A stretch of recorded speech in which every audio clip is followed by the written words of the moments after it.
In this guide, we will show you how to reset all the settings on your Galaxy S21 without deleting your files and data.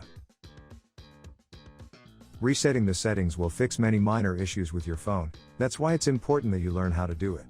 Unlike the factory reset, this method will not delete any of your files and data, thus it's safe to do. This is how you do it.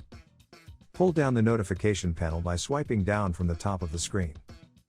Look for the gear icon and tap on it to open settings. Scroll all the way down to find General Management, and then tap on it. Look for the reset option at the bottom of the screen and tap on it to view the options.